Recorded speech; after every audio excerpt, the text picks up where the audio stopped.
What's up? Welcome back to my subscribers. Welcome aboard to my new subscribers. This is Black Light. At this time, this is going to be kind of a part two of my South Africa whites feel like they're being discriminated against, or that there's some type of reverse racism going on in South Africa. So right now I'm going to be sharing this documentary of these whites in South Africa that are complaining about, reverse discrimination. They're saying that they're no longer on top, that blacks are on the top, they can't get jobs, they can't get work, they can't find decent places to live. And it's all based on um, reverse discrimination or blacks discriminate against blacks on the continent, and they kind of feel like it's a revenge of after apartheid. But anyway, y'all, to anybody who hasn't subscribed to my channel yet, please feel free to do so. To my subscribers and to my new subscribers, please feel free to comment on this video. And after, let me know if you feel that this is a true concern for white South Africans or not. Let's go ahead and get into the video. Let me share my screen. I'm going to go ahead and get into the video now. In the back of it? Yeah. Wow. How many people are there in Coronation Park? 287. Hello? We're running on generators. We haven't got power yet. With no proper sanitation and dozens of stray animals roaming around, health is a real concern. The government has repeatedly tried to shut the camp down as new people arrive all the time. How you doing? I'm Reggie. What's your name? JD, hello. 27-year-old artist JD turned up last month with his mum, 2 kids, and pregnant wife. That's absolutely beautiful. That's what I do. I travel the whole country. So where have you come from? Originally from Cape Town. How have you ended up here in Coronation Park? I've been hit my life, hit to my knees. No, it's difficult for white folks these days. It really is. We don't have the ball in our court anymore. We are not the chosen ones, if you want to put it that way, and it's the truth. Most white South Africans are descended from Dutch settlers and called Afrikaners. During apartheid, they saw themselves as a superior race. We cannot mix with the lower nations unless they are cultivated. Given the best jobs and education, creating a super wealthy white elite. In 1990, everything changed. The leader of the Black resistance, Nelson Mandela, was released from prison.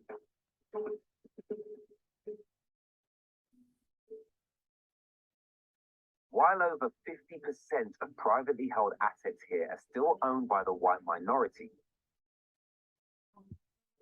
Afrikaner charities believe in Now, see, that's a problem. 50% of what's going on over there is owned by the white minority, because y'all do know that the majority of all countries in Africa are over 90% black. So that's crazy, especially after apartheid, after all the fighting and revolting that they did to get to have that reversed. And then this picture is painted. See, this is the kind of like a false narrative, even though I'm watching this documentary, and it's very interesting to actually hear white people that feel like they're being discriminated against. That's what's kind of like neat or cool about this video, just to see that there's whites out there that feel like they're in the situation that we actually are over here in this country. But even though they're the minority and the blacks are in the positions and everything like that, they still control the majority of the wealth in the country, which is ass backwards. New underclass has formed, with many living in settlements just like this one. Where should I put my tent? Where's a good place to pitch up? What do you mean there? We're gonna put it on the hash. Will you guys help me put on my tent? Yeah. Come on, what are we doing? There we go. All right, let's pick this up. I've only stayed in the tent once before, and while I was making it, I wasn't. Yeah, he looked like he's trying to beat him with a, like he's trying to beat him. Look, is he being racist? Look. Nearly a You third tried of to all beat the him up people 2 living times. here are under 16. I'm not sure how the future looks for teenagers like Winston. Do you think you'll always live here? I don't know. Do you want to move out of here? Why? It's the people who's only drinking and fighting, kicking. Really? So if you do move out of here, and people ask you where you grew up, when you're older, when you're my age, are you going to say Coronation Park? Did you check out what he said they doing in what they do in that all white area?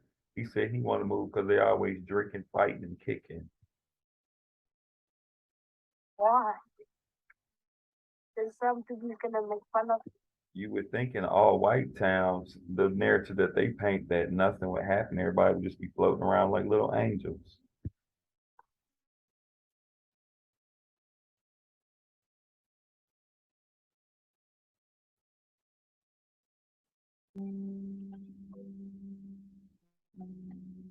You're going to look after me and give me some sandwiches and tea before bed?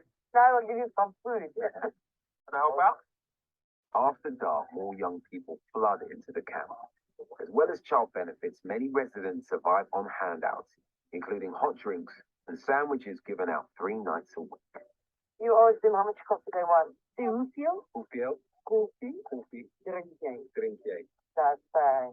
Koffie of tea? Koffie of tea? No, I can't. How you been, man? How you today? What you been doing? Drinking. Drinking today. What's the favourite?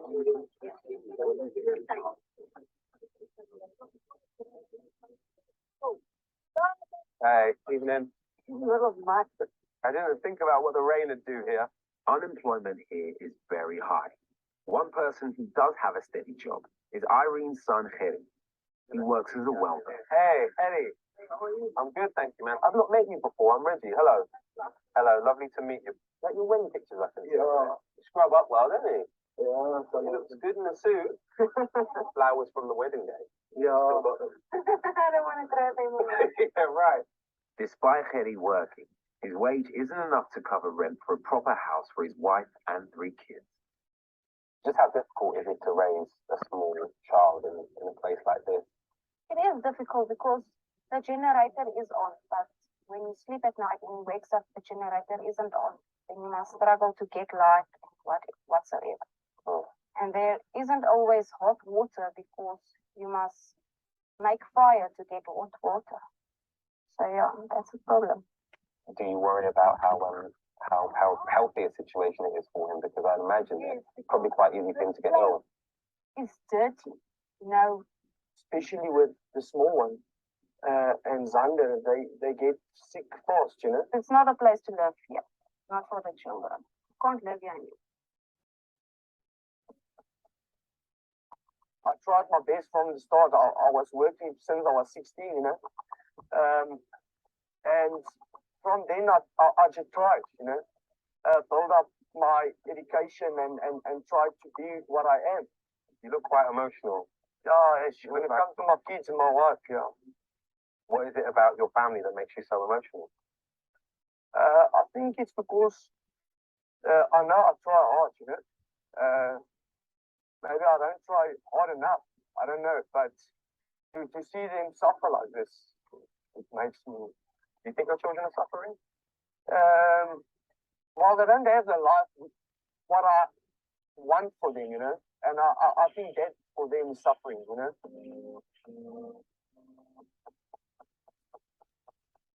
Harsh reality of being at the bottom of the ladder out here is that can happen to you. This is it for them.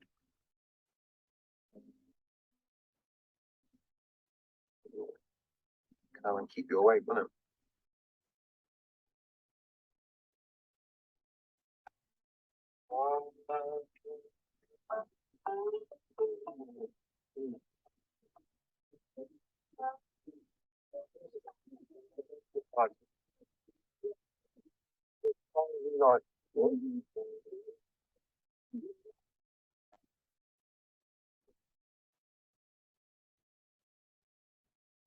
I want to be both. The next one I'll see you. You don't need your fingers. Come on, bro. You're something like a thirsty man. You thirsty, bro. Way to do it. You're gonna go. I can live with that so long as I'm warm. What was your first night like here? Terrible, because it felt like it's a bunch of serial killers playing. I'm really glad I asked you this question after my first night. Sleeping here as a grown man is one thing, but in a few months, JD will have a newborn baby to share his tent with. How does it feel knowing that your newborn will be brought here? Talking to her, even them.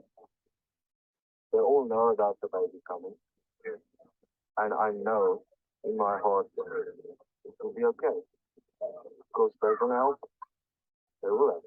I heard about it recently, a big in the paper, that the people around here might qualify for government housing. But I don't need that. I mean, if ever there was anybody that needed help, particularly with a baby on the way, I would have thought that you could be perfect for it. To me, government housing is a dream. I don't quite, I don't see myself qualifying for government. Over 2 million people are waiting for social housing in South Africa. So it's no surprise that JD doubts his chances of getting one. The wider situation is even more complicated, as race still plays a part in some opportunities here. I've come to the center of Joburg to meet an old mate of mine, celebrity DJ Sizwe, to get a different perspective. What's happening now for young black South Africans? Oh, Rich, what's up? How you doing? Good. Oh, well, thanks. How's it going with you? I'm really good, man. I'm really good. I'm glad to be in your neck of the woods, as it were. Okay, let's go to where you know. Think you with a girl. You're desperately trying to get me in trouble with my girlfriend, right? It's a good start. Sizwe is what's known here as a black diamond, a young black guy with a very healthy bank balance. People refer to you as a black diamond. I guess some people would. I'm a diamond in the rough. I need some apology. But people like Sizwe are relatively rare. Most of the wealth here is still in the hands of the old white masters, and they live in lavish gated communities. Is this one property? Yeah. The house, they just see. There's a huge gap in SA between those that have and those that don't. Is that why the walls are so high? That's why the walls are so high. I mean, look, this is barbed wire, there's gates. Yeah, electronic fences. Yeah. To try to rebalance wealth and opportunity, the government has brought in a policy called affirmative action, AA for short. It's already transformed areas like the courtroom, where over 60% of the most senior judges are now black. And the dream is to repeat that across all walks of life. In SA, if you are black, you're better off right now. Well, why is that? Because it wasn't the case 20 years ago. Just because of everything, man. Like the odds are stacked to your favor now. Affirmative action. If I apply for a job, right, and a guy of my age, same education as me, apply for the same position, but he was white, I'd get the job, hands down. I mean, if I was a white guy, that would piss me off. Thank you, brother. You all right? Talking to Sizwe in the car, you know, one of the things that kept coming up was the swing of power and the white people feeling marginalized, you know, and feeling that they don't get the opportunities anymore. Reverse racism, I guess. It's a very different time now. And if you're black, you will get opportunities in a way that you never used to. I've grown up thinking equality is about treating everyone the same. But here, things are different. Until the 90s, on these very streets, the ruling whites, or Boers, treated black people as little better than animals. Not like apartheid. Not a little better than animals. Can go up and up can go down. They were forcibly removed from their homes to live together in massive ring-fenced compounds, which later grew. Now check this out.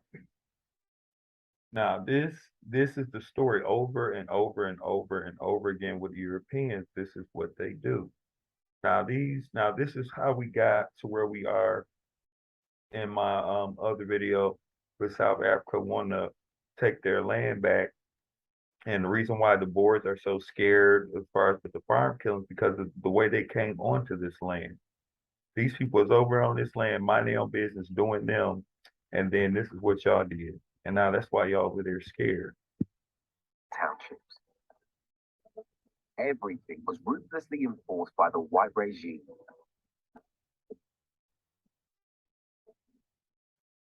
I want to find out what it was like living under white rule on these streets. So I've come to meet 28-year-old Colin. He grew up in Alexandria, a township still full of black people, many living in poverty. As a kid, you were actually, I guess, old enough, 7 or 8, to remember. Between that age, yeah. Yeah, to remember some of the things that happened during apartheid. What sticks out in your mind during that era? I remember when we called them the yellow vans. It was the police state vans. Immediately you see that yellow van, you knew you had to run to save your life because you never knew what would be predicted from the police or the state police.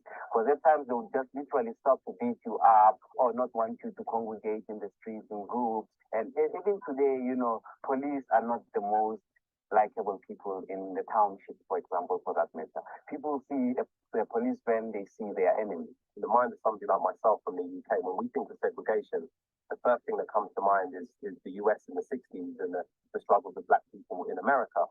But this was going on in the 90s. In the 90s, yes. I mean, it's so hard to get your head around. I mean, the last time it's happened, it is 1994, which sounds like yesterday. Black people who broke the apartheid laws were sent to prisons like this one, called the Old Fort. Nelson Mandela was incarcerated here whilst awaiting trial. The only time you would find white wardens in this section, it is when they came to render humiliation towards the black prisoner. They would perform a strip search dance called the Tausa dance. Strip search dance. What was the dance? The dance stipulated to strip naked, you spread your legs, you spread your arms, clap the hands above the head, leap in the air making a clicking sound, stretch your legs, stretch your leg, and if no object had fallen down, then the authorities would go in an extent of inserting a finger or a torch inside the rectum to see if there's nothing hidden. It was alleged that a torch. Men and women. Men and women, yes. Wow. The most severe punishments were reserved for those who fought to change the system. These freedom fighters were kept in solitary confinement as a warning to others. Political leaders were sent here. It was the most severe form of punishment. Lying down flat on the ground, you feel like you're lying down in a grave. So they weren't beds in here, there weren't a desk, there weren't chairs. There weren't beds, no chairs. They were locked up here for 23 hours and only released for an hour of the day.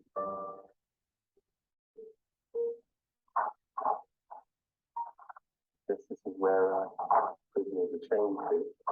It's amazing to think South Africa has gone from official government brutality towards black people to affirmative action, from just my parents' generation to mine. There's been so much injustice here that the anger is still so fresh. And just putting my mum's face to this environment makes me angry. And that's just imagining it, not living it. On face value, it's bang out of order that white people aren't being given the same opportunities as black people. But when you think about how long it's been waved in the favor of the minority, you can understand why it's been put in place. I'm not saying that I agree with it, but what I am saying is I get why so many people are still angry and why they think that it is imperative that it's in place. Although black and white South Africans now enjoy all the same freedoms, Statistics South Africa claims that nearly 16 million black people still live in poverty here. On that level, extra help for them makes sense. I was about the right way, it's a good start. But I'm not sure where that leaves the squatters in Coronation Park. I can't help wondering what people like Irene make of it, after being part of the privileged minority for years. Do you think that it's fair? Do you think it's right? I think, yeah. You know what? That's what I say, and I say this to guys. These our fathers and our fathers, the fathers, treat the black people like normal people, and didn't let them work like slaves and treat them like dogs, maybe it would have been different. That's the way it's lies. Because it's time now for us to fight for what our fathers did. And there's nothing you can do about that. Irene strikes me as being resigned to her fate, but her son Heri is desperate to get his family out of here. Your mum said that she thinks it's almost a little bit like a balance now. It's almost more fair for black people. Do you agree with that or disagree? I think that's bullshit. 20 years ago, I still had couple. So now I've got nothing. Now they think it's balanced out. What happened years ago with the black people and the white people was nothing to do with me. I wasn't there. I didn't fight the battles with the white people and the black people. So you're saying your generation have done nothing to deserve it? Is that how you feel? Yeah, that's how I feel. Most white people learn black people the things they know today, especially in my company as well. And at the end, they walk out, get a better job with my knowledge, and we sit in the shithole where we are today. But they feel marginalized. They feel that they're still suffering from people that caused the apartheid, you know. The time when it was like the Buddha, when they called themselves Buddha, had the country in their hands. There was more food in our country, more job opportunities. Also the apartheid, though, right? When the Buddha was in charge. Yeah, but they still the black people had jobs, and they were still. See, now you see how he talking. Now he's sitting up here talking about it was better. Of course it was better. Of course it was better, but it was better for y'all. See, you don't even realize he sound ridiculous. They have no rights, though. Yeah, they didn't have rights. But even though white people, what rights do we have? But then at that time, it wasn't anything like now. Yeah, it wasn't. I can't say because I wasn't there. It's a black government. It's a black country. They don't want white people here. That's what I think. Some of the stuff that he said made my blood boil. I don't agree with his views, but he wants a better life for his son, and he feels that the way things are, that's just not going to happen. Being in this and this being your world in its entirety, I understand why you might feel that way.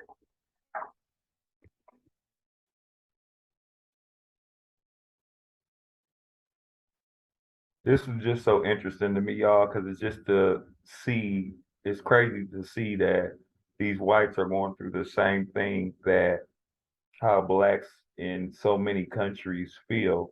But I think theirs is a little bit more false just for the fact that their race, there's individuals there that are suffering like this, but it's not collectively as it is globally with blacks in other nations. It's like a collective thing. These are individuals, but collectively, the whites in South Africa still hold the majority of the wealth and own the majority of the businesses and etc.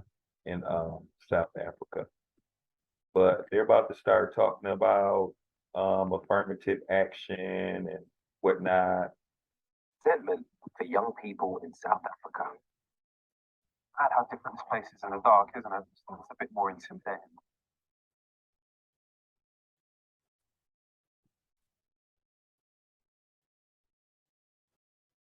It may sit uncomfortably, but at least part of the reason Heri is stuck here could be because of affirmative action. And if it continues, I worry that Coronation Park could keep growing, creating more race resentment for young people in South Africa. And how different this place is in the dark, isn't it? It's a bit more intimidating. Because you just don't know where you are, what's around, and what you're walking into, you know. Definitely is a different vibe here. Hey guys. Hi. But for the tree camp experience, you have to sit in the stump. There's a very dangerous spider around you. In Afrikaans, you call it a suck spinner. Yeah. That thing could kill you. Why are you saying that before I sit down on the stomach? I don't want to suck spinner getting in my bum. The way things are set up here, there are so many hurdles for you to get back to where you were. There are things in the way that aren't your fault. And that just makes me angry. I can't really say it's not mine. I ended up here for a reason. Nobody comes in here just cause the countries. Nobody comes in here like that. Hey, come right here. Hello, can we come in? Yeah, come in. Is that all right? Yeah. Hello. Hey, how you doing? I'm Reggie. Yeah. Nice to meet you, Vivian. This is your little one. Is that your youngster? Yeah. Baby, and this one My here? first one, this Okay. is my second one. Oh wow, congratulations. So this your family in here then, yeah? Yeah. How old are you guys? I'm 20 and he's 24. How long have you guys lived here then? We've lived here for basically 4 years now. Who else lives in here? Because there's doors all the way down the corridor and they're all sealed. It's only white. It's only white. No black. There's 3 or 4 other buildings here. Do the blacks sort of keep to themselves? Yeah. Most of the time. Most of the time, yeah. Why do you think that is? Some of them are very right.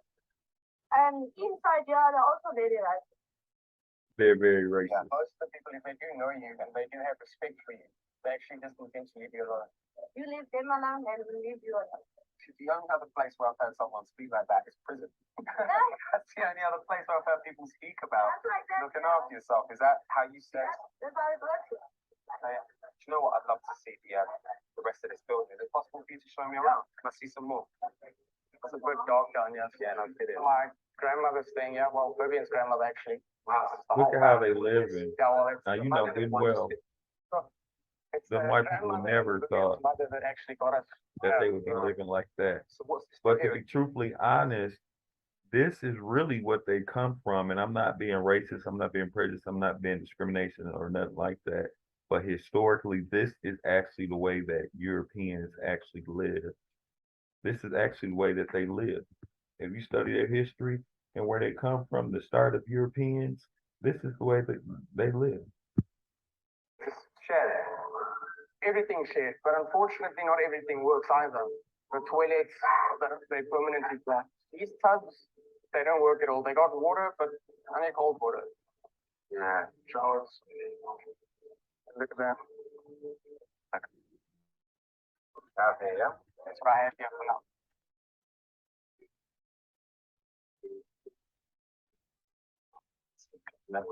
This is any easier to stop. I can hear some music playing. Who's playing the music? The rich people. What? The rich guys come around here and park up their cars, play music. And... Yeah, so when I was like these people, I was exactly the same way. Can you believe it's 2 different worlds? Can you believe it? Huh? Can I be completely honest with you? Yes. When you spoke about rich people, in my head, I had white people. No, not at all, eh? They're all black guys. They're all black guys. Look at those people there. Most of them are young people. So, they're getting what they deserve now. Fairness. Is this fair? Their moms and dads wasn't treated this way. They wouldn't have been allowed to come here. So them enjoying their freedom, there's nothing wrong with that. You should go and ask them what they think about prohibition. And you'll get your answer. You want to do it now?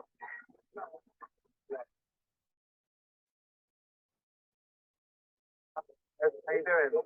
Brother, where have you guys come from tonight? So where's home? So you guys are from the township? Yeah. Nice. Thank you so much. Enjoy yourself tonight. South Africa has come a long way. Some middle-class black people live in Soweto now, with cars, jobs, and money. Whilst it's strange to think this party wouldn't have even been allowed 20 years ago, it's even stranger that it is happening right next to the tents and shacks of hundreds of impoverished Afrikaners. There's a group of people living over there, permanently. Okay, they kicking, having their best life. No, I didn't know anything because this is fun. I'm living in that squad camp tonight. You won't get white people here. I'm saying, because what if you won't get white people living in the park? You won't. Well, I'm saying there's something. I'm saying this tonight and there's a law. There's a about white people that are saying, no, white people that are living there. There's 3 days and then they're going home. No, right here. No, you're lying. You don't believe that there could be that many white people living that way over there. Why not? I don't believe. Why not? I'm telling you straight, you're lying. No. I came over this hill expecting sort of arrogant, rich white kids. It was quite the opposite. White families still earn 6 times more than black ones on average. So I can understand the stereotypes. I hold them too.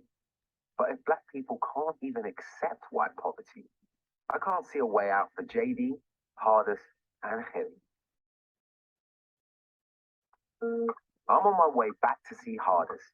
I'm surprised to hear he's been given a last-minute job interview. It could be good news, but I'm finding it hard to be positive. I see his kids walking around barefoot, and I see you see.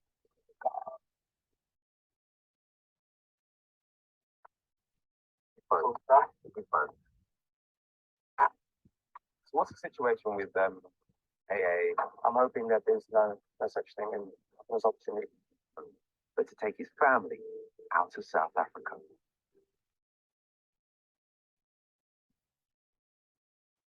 Like many Afrikaners I've spoken to, he's fearful for the future. I've come to a rally for a popular movement called EFF that's taking South Africa's poor black youth by storm. The Red Berets think affirmative action hasn't gone far enough. They're demanding more extreme measures to help black people out of poverty, like taking back farmland and nationalizing lucrative mines. We are going to take that land to us. They've become controversial for singing an apartheid rebellion song, Shoot the Boer, Kill the Farmer. From old women to little kids, they're all screaming, leave it. Just because there's now a black government doesn't mean poor black Africans aren't still suffering or angry. We're going on 20 years of so-called independence. I'm only free to sit next to a white person on a bus. But I got no income. I got no money. I cannot buy anything for my children. Right. My children just watch life going by. People like artists sort of get an idea that he feels like he's not part of what's happening in South Africa. No difference to people here. They feel just as marginalized, as not listened to, and just as ignored. People here want change, and there's a militancy in the air.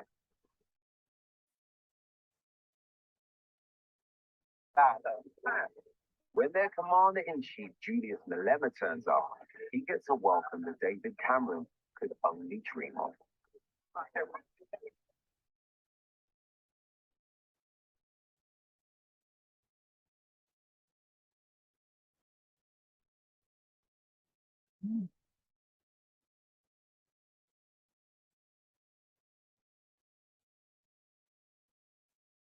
People come to Marikana for the safety. Now you must not sit back.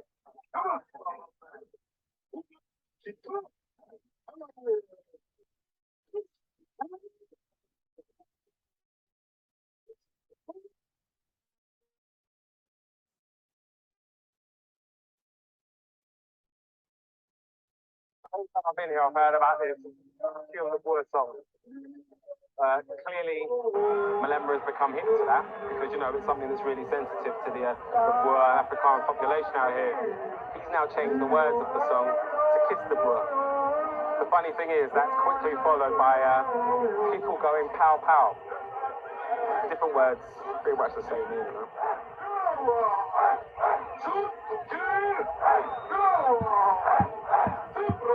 I've never seen any politician in Britain do was sing. Okay, and then my comment on that is, okay, we got songs over here in the United States of America in the West.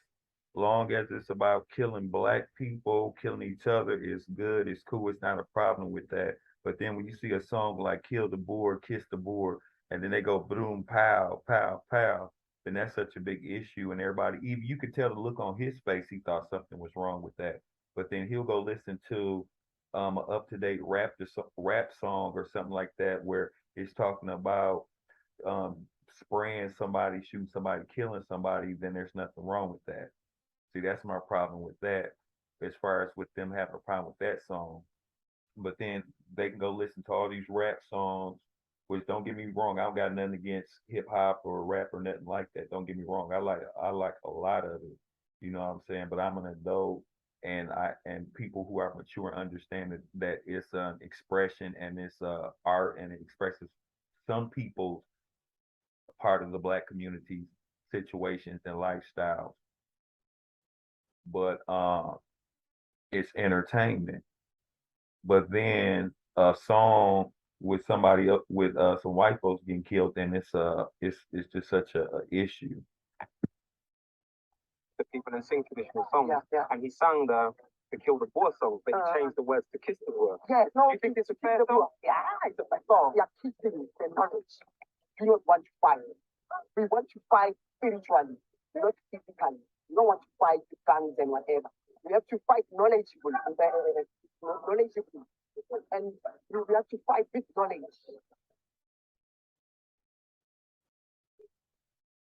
I don't want to believe that everyone here wants to take violent revenge on white people, but chanting a hate song isn't building any bridges.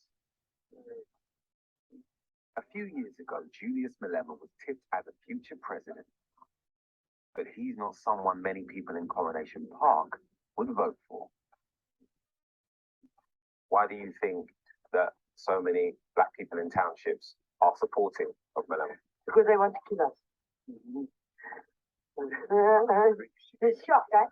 I definitely don't agree. You just kill the boot, kill the white one, kill the boot, kill the white one. They're gonna kill us. They're gonna kill us. As soon as he comes in, we're gonna be killed. Our fathers before our fathers treated black people very bad. They did.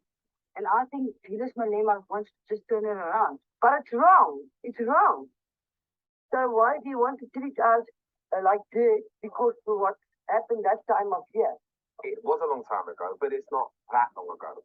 The fact that people are still alive who remember apartheid is a problem. The fact that there are still people who are holding on to feelings from that era is a problem. And that is why there are some people, not all people, some people who feel a level of resentment and why there is anger between blacks and whites. And I hate when white people try to play dumb and stupid, like they just don't have a clue what it's about. Like they just don't understand why this is happening and what's going on. They do that all the time. Even over here in the United States, you tell somebody racist or give them an example of something and they just act like they're so oblivious or like they just don't have a clue where the anger or whatever could possibly be coming from. Like they just don't have any idea. Like it just came out of nowhere. That's all. Bloody face to face. So just leave it. There are lessons in what happened. And I think the only way that you move forward. But anyway, I'm gonna go ahead and end that right now. I just want to share that with y'all because I just thought it was very interesting just to see that I've never in my life seen where whites actually felt like they were on the bottom and some of them actually were, and where it showed blacks like being on the top.